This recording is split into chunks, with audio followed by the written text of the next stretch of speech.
Hello, I'm Akanksha, psychologist and trainer. हो सकता है आज का टॉपिक कई लोगों को कंट्रोवर्शियल लगे। ये भी हो सकता है कि आप मेरे साथ एग्री ना करें, चलेगा, क्योंकि आप अपनी लाइफ अपने एक्सपीरियंसेस पे लीड कर रहे हैं।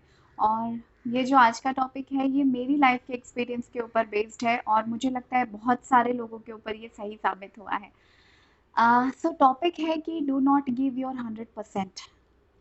ठीक है, तो अपना 100% मत दो। मुझे जहाँ तक समझ आता है, आप में से हर कोई जो भी मोटिवेशन स्पीकर को सुन रहा है, मोटिवेशनल सेल्फ हेल्प बुक्स पढ़ रहे हो, हर एक बड़े इंसान ने, चाहे वो आपका स्कूल टीचर हो, आपके लेक्चरर हो, प्रोफेसर्स हो, लाइफ में जो भी इंसान, अगर आप वर्किंग हो तो आपके बॉस ने आपको बोला होगा, आपके सीनियर्स ने आपको बोला होगा अपना 100% दो। मुझे भी बोला था, इसलिए भी I actually have given my 100% only everywhere. So the thing is, 100% की जो साइकोलॉजी होती है, जब साइकोलॉजी पढ़ लिया तो समझ आया कि अच्छा, लोग हमको अच्छा सिखाने के लिए कहते हैं कि अपना 100% दो। पर आप उस 100% के जस्ट बाद अपना रिटर्न एक्सपेक्ट करने लगते हो। आपको लगता है कि मैंने 100% दिया है, अब मेरे साथ अच्छा अच्छा होगा, अब मेरे साथ भी 100% अच्छी चीजें होनी चाहिए, जो कि होता नहीं है। Life is not that simple. ठीक है, वैसा आपके सोचे के हिसाब से जब नहीं होता है तो आपको लगता है कि मैंने 100% दे के गलती कर दी। अगर आप 100% दे करके पीसफुल रहते हो, you are not expecting a result, ठीक है, तब तो ठीक है। पर नॉर्मल ह्यूमन ऐसा नहीं सोचता। अगर आप वहां तक पहुंच चुके हो, आप माइंडफुलनेस, इमोशनल इंटेलिजेंस और आप बड़ी बड़ी चीज़ों में आपकी मास्टरी हो चुकी है, तब आप 100% अगर दे रहे हो, गुड टू गो। अगर ऐसा नहीं है, रुको और सोचो आप क्या कर रहे हो। ठीक है, मैं अपने एक्सपीरियंस के हिसाब से आपसे ये चीज़ शेयर इसलिए कर रही हूँ क्योंकि मेरा अपना अनुभव ये कहता है कि जहाँ पे भी आप अपना 100, या कभी कभी अपन कहते हैं ना 110% देकर आए हैं हम अपना, 120% देकर आए हम अपना, तो हम रिजल्ट भी उसी प्रोपोर्शन में एक्सपेक्ट करने लगते हैं। मैं अपनी एक छोटी सी लाइफ एक्सपीरियंस स्टोरी के साथ मैं आपको ये बताना चाहती हूँ कि ज़्यादातर लोग अपने काम से बहुत प्यार करते हैं, अपने ऑर्गेनाइजेशन और अपनी जॉब को वो 100% दे रहे होते हैं। तो मेरा एक्सपीरियंस यहाँ ऐसा था कि कॉर्पोरेट एक्सपीरियंस मेरा कुछ खास अच्छा नहीं है। हाँ, मुझे बहुत एक्सपीरियंस है seriously, I am working since 2006, दिसंबर 2006 से मैं काम कर रही हूँ। But the thing is, when you are putting your 100% and you are actually expecting it to be, flourishing day by day, month by month, year by year, you want to achieve something bigger every time, और वो नहीं होता जब, तो आप अपने को analyse करने नहीं बैठते हो। तब आपको लगता है कि सिस्टम खराब है, मेरे साथ बुरा हुआ है, लाइक दैट।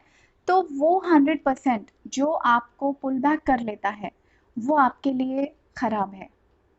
वो 100% जो दे करके आप अपनी खुशियों की चाबी किसी को पकड़ा देते हो, वो 100% आपके लिए पॉइजनस है। ठीक है, ऐसा 100% जिसमें दे करके आपने अपनी फिजिकल, मेंटल, सोशल सारी लाइफ किसी जगह पे जमा करवा दी है किसी के पास जा करके, और रिटर्न वैसा नहीं आ रहा है। सो वो 100% आपके लिए टॉक्सिक है। Do not do that. ठीक है, एक्सपीरियंस की जहाँ तक मैं बात कर रही थी, मेरा कॉर्पोरेट एक्सपीरियंस, सो मेरे सीनियर्स ने मुझे यही सिखाया कि अपना 100% दो, और चीज़ों को कैसे बेहतर से बेहतर कर सकते हैं। एक प्रेजेंटेशन बन गया तो उसको और रिफाइन कैसे कर सकते हो। जिस दिन तुम्हारा प्रेजेंटेशन है उस दिन मिरर के सामने बोलकर प्रैक्टिस करो, अपने फ्रेंड्स के सामने बोल के प्रैक्टिस करो, फैमिली मेम्बर्स के सामने बोलो, और उसमें कॉन्फिडेंस लेते जाओ। I did that. जब मैंने सेल्स टीम के साथ काम किया है तो सेल्स के लिए भी यही हुआ। आपने जो प्लान बनाया है उसका बेस्ट सोच के चलो, उसका वर्स्ट सोच के चलो। मतलब मैं ये कहने की कोशिश कर रही हूँ कि जब हम लोग काम में अपना 100% दे रहे होते हैं, so we are actually expecting कि यार साल के एंड में या कंटिन्यूएशन में मेरी जो सस्टेनेबिलिटी है इस जॉब को लेकर के या इस करियर को लेकर के, वो बहुत माइंड ब्लोइंग रहने वाली है। पर आपके बनाए हिसाब से प्लान्स चलते नहीं हैं लाइफ के। तो मेरा एक्सपीरियंस ये था कि जब मेरे सीनियर्स ने मुझे सिखाया कि चीज़ों की प्रैक्टिस करो और हमेशा प्लेटफॉर्म पे चढ़ने के पहले और ज़्यादा अच्छा करके जाओ, और सो इट टर्न्ड कम्प्लीटली, यानी मैंने जो सोचा था बिल्कुल ऑपोजिट निकला। हुआ ये कि मैं अपना काम तो कर ही रही थी, साथ ही साथ because I was trainer simultaneously, so मैंने कई यंग बच्चों को ट्रेन करना शुरू किया जो मुझसे जूनियर्स थे। और जब ये काम चलता गया तो हर ही महीने आते थे एक नए लॉट के बच्चे होते थे, और वो उनका इंडक्शन होता था, ओरिएंटेशन होता था, वो नई-नई चीज़ें सीखते थे। वो जस्ट एमबीए पास आउट्स होते थे, तो उनको बहुत सी चीज़ों का नॉलेज नहीं था, क्योंकि कॉलेज लाइफ और प्रोफेशनल लाइफ एंटायरली डिफरेंट होती है। आप वहाँ का नॉलेज यहाँ लगाना मतलब theory and practical is entirely different. So उनको वो एक्सपीरियंस, वो एक्सपोज़र देने का काम मेरा होता था।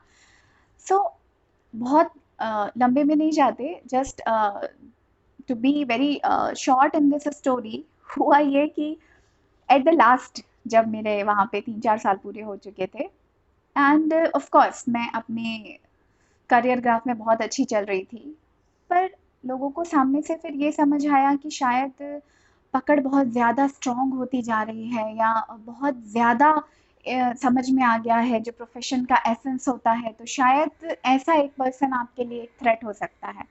सो ये नॉर्मल ह्यूमन टेंडेंसी है, नेचर है, जब लोग ऐसा सोचने लगते हैं आपके बारे में। वो एक टीम थी 25 लोगों की, पूरे नए बच्चे थे, एमबीए पास आउट थे सारे, और उनकी ट्रेनिंग का मुझे काम दिया गया कि इनको रिगरस ट्रेनिंग अकाउंट से लेकर के आपको paper filing and documentation, everything, like how to behave with your seniors, how to behave in meeting, business meeting, industrial meetings में जब आप जाते हो तो how you should dress up, how you should speak, ये सारी चीज़ें, क्योंकि मेरा एक कंप्लीट मॉड्यूल था वहाँ पर ये सिखाने का। जब ये हुआ, जैसे ही ट्रेनिंग कंप्लीट हुई, 1 वीक के लिए ये हुआ कि you don't work, they will, now they started working. और मेरा काम बस ये था जहाँ जहाँ कुछ गलत हो रहा है वो बताते जाओ। So I have actually given my 150%। वो जो 1 वीक में उनसे गलतियां भी हो रही थी ना, वो भी मैं सुधारती गई। फिर और 1 वीक में ये बोला गया कि ठीक है नाउ और ज़्यादा स्टेप बैक करके रहो और सिर्फ सुपरवाइज करो, और मुझे लगता था कि wow, I am giving a very nice input to my organisation and this one. और जब सब ठीक ठाक हो गए, ऑफ कोर्स एक्सपीरियंस बस नहीं था, पर नॉलेज मैंने पूरा बांट लिया था उनके साथ, पूरा शेयर कर दिया था। तो चीज़ ये हो गई कि अब मेरी ज़रूरत कहाँ है। सो यही हुआ। बुरा लगा, बहुत बुरा लगा। इस चीज़ से निकलने में 2 से 3 महीने लगे मुझे। ऐसा लगा किसी ने पैर के नीचे से ज़मीन खींच ली हो। ऐसा लगा वापस फिर से खड़े ही नहीं हो पाएंगे, और ऐसा लगा उस मैनेजमेंट को बहुत ख़राब बोला जाए। बट उस वक़्त मेरी एक ही बुक है जिसने मेरा बहुत मेरी मतलब मेंटालिटी बदल के रख दी उस बुक ने, और वो है enchanting rhythm of Gita. Bhagavad Gita मैंने पूरी नहीं पढ़ी है अभी तक, बहुत बड़ा काम है वो, और बहुत नॉलेजेबल बुक है, बट जो कंसाइज़ फॉर्म होता है गीता का, वो मैंने पढ़ा है। और no doubt after reading the concise form of Gita, वो मुझे समझ में आया कि यार कर्मा जो है वो आपको करना होता है, और आपको वैसा ही फल मिले ये ज़रूरी नहीं है। तो अगर आप वैसे रिजल्ट ये एक्सपेक्टेशन लेकर के बैठे हो, और आप अपने कर्मों के लिए ये कह रहे हो मैंने तो ज़्यादा दिया था, मैंने तो अच्छा किया था, तो गीता ने एक्चुअली मेरी आंखें खोल दी उसके बाद। ये हुआ मेरा प्रोफेशनल एक्सपीरियंस, जहाँ पे मुझे लगा कि यार अपना ट्रम्प कार्ड किसी को कभी नहीं देना चाहिए। ठीक है, सब कुछ शेयर करो, सारा ट्रेनिंग शेयर करो। आपकी जो मास्टरी है, आपकी जो अपनी आप सबका अपना एक एसेंस होता है ना, वो शेयर मत करो किसी के साथ। ये मुझे समझ आया, और साइमल्टेनियसली उसके साथ में मैंने ये भी किया कि मेरी अपनी मेंटल हेल्थ काफ़ी ख़राब हो गई, क्योंकि मैंने सब कुछ छोड़ करके सिर्फ काम पे ध्यान दिया था। फिजिकल हेल्थ काफ़ी ख़राब होने लगी, क्योंकि ट्रैवल करना पड़ता था काफ़ी, back pain and all those issues. Personal bonds को ज़्यादा टाइम नहीं दिया, फ्रेंड्स करके एक ही मैसेजेस आते थे तुम तो हमेशा बिजी हो। पढ़ के लगता था हाँ बिजी हूँ, तो गलत क्या है इसमें। पर बाद में जब ये पूरा चैप्टर ऐसा ख़त्म हुआ, और वो 2-3 महीने में मुझे बहुत लोगों ने बहुत सारे नॉलेजेस दिए कि यार तुमको इतना नहीं सोचना चाहिए, और ये एक चैप्टर था लाइफ का, खत्म हो गया, नया शुरू होगा, तब ऐसा लगता था कि अपनी बकवास बंद करो। मेरे साथ हुआ है, मुझे पता है कितना बुरा लगता है। दूसरा एक एक्सपीरियंस हुआ मेरी एक्स्ट्रा करिकुलर एक्टिविटी के साथ। मैंने आई वाज इनटू सिंगिंग बचपन से। सो वहाँ ये हुआ कि जो बंदा हारमोनियम एंड ऑक्टोपैड वगैरह पे रहता था, बहुत ही अच्छा बजाता था वो। उसकी एक छोटी बहन थी, वो अच्छा गाती थी, उतना भी अच्छा नहीं गाती थी, बट मतलब उसके नोट्स इधर-उधर हो जाते थे। और मेरा प्रैक्टिस कर कर के by the grace of God ठीक था, उससे बहुत बेटर था। सो जब हम रियाज़ के लिए बैठते थे तो उसका पहला कंसर्न रहता था, पहले मेरी छोटी बहन को सिखाएँगे, बाद में आपका नंबर आएगा। मैंने कहा ठीक है, वो छोटी है, उसको ज़्यादा अभ्यास की ज़रूरत है, उसको पहले रियाज़ करवाएँगे फिर करते हैं। ये हुआ, ये चलता रहा, ये रिदम चलता रहा। फिर अभी मुझे हँसी आ रही है, but that time I was totally devastated कि यार लाइफ में ऐसे भी लोग होते हैं और ये भी होता है। तो हुआ ये वहाँ पर कि उसने बहुत अच्छी जहाँ पे भी नोट्स गड़बड़ होते थे, जहाँ उसका सुर बिगड़ जाता था, I actually picked up and told her कि ऐसा नहीं, ऐसा करना है। पर मुझे अभी और धक्के खाने बाकी थे।